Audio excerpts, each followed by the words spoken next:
So, in this video, we are going to analyze the mains previous year question in a very holistic manner. So, we know that prelims is over. Either we are clearing the cutoff or we are close to the cutoff. तो ये एकदम सही time है हमारी mains preparation शुरू करने का. Unfortunately, if we are unable to clear the prelims cutoff, we need to review our strategy. But side by side हमें भी मेंस की प्रिपरेशन करनी चाहिए क्योंकि हमें कभी ना कभी तो मेंस लिखना है. अगले प्री में तो मेंस लिखना ही है.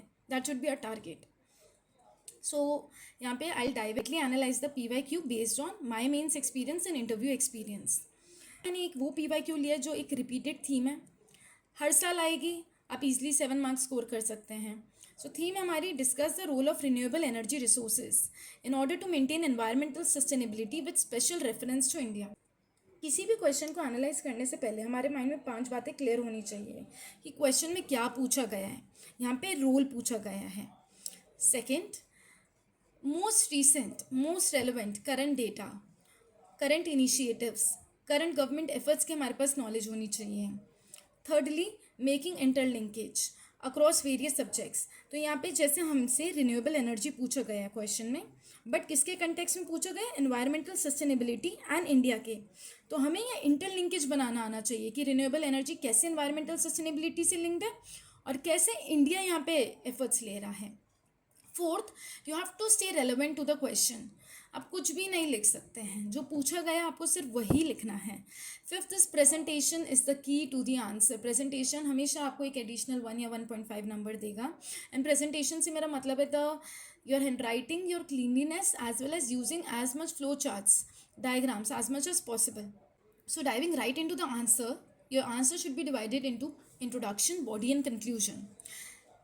अब ये introduction, body and conclusion words मैंने आपको समझाने के लिए लिखे हैं, आपको कभी आंसर में नहीं लिखने हैं. और usually introduction and conclusion should be just 10% of the number of words you are writing in the whole answer. For example, अगर 10 मार्कर का क्वेश्चन है तो आपको 150 वर्ड्स लिखने हैं, right.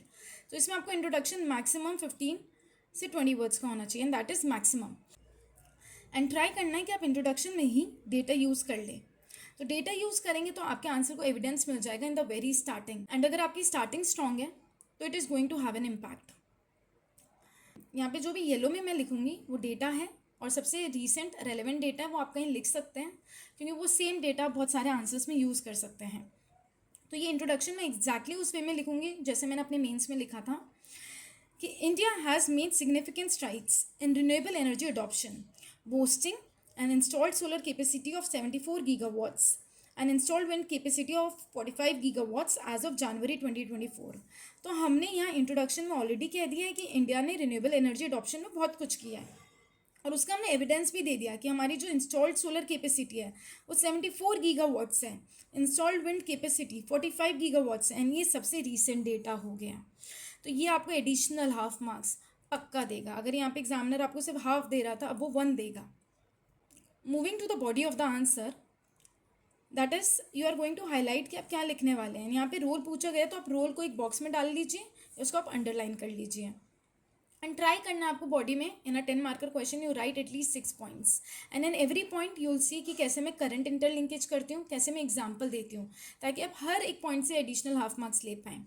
So reducing green house gas emissions and ensuring sustainable development with the help of Bhadla solar park in Rajasthan. तो ये क्या हो गया? ये हो गई करंट लिंकेज.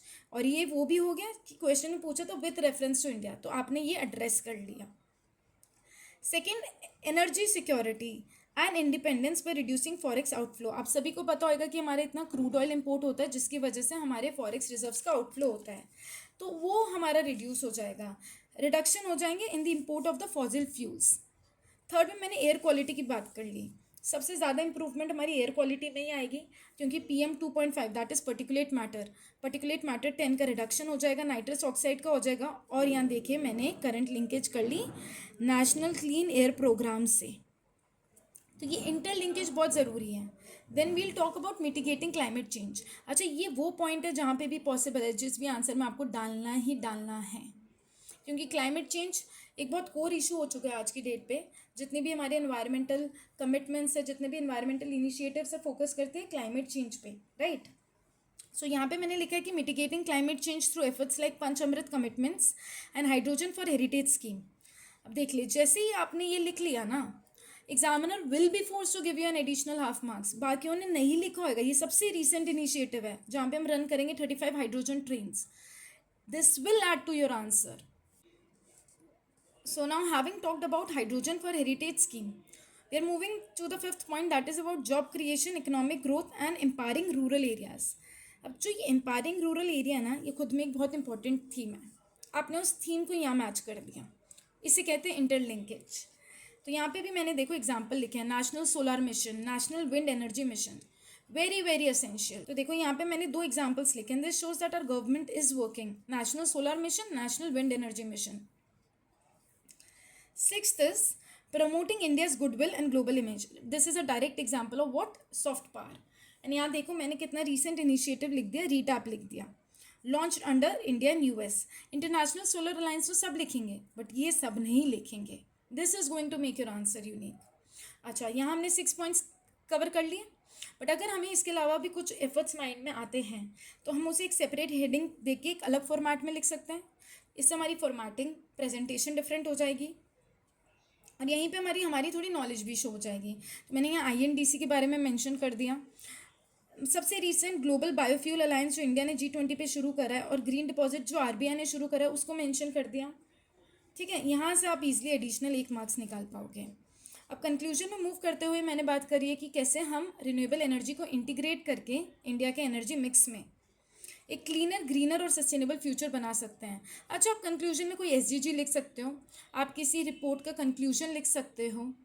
यहाँ पे भी आप डेटा दे सकते हो, बट हमने इनिशियली डेटा दे दिया तो मैंने यहाँ नहीं दिया. So this is how you are going to approach the answer. अच्छा, यहाँ जो भी मैंने येलो में लिखा है ये आप अलग से एक नोटबुक या किसी पॉइंट फॉर्मेट में नोट कर सकते हो, क्योंकि ये सेम पॉइंट्स आप बहुत सारी जगह इंक्लूड कर सकते हो. So this is how we are going to analyse all the previous year questions in the upcoming days, and this will surely boost your marks no matter what. Thank you for tuning in. Signing of.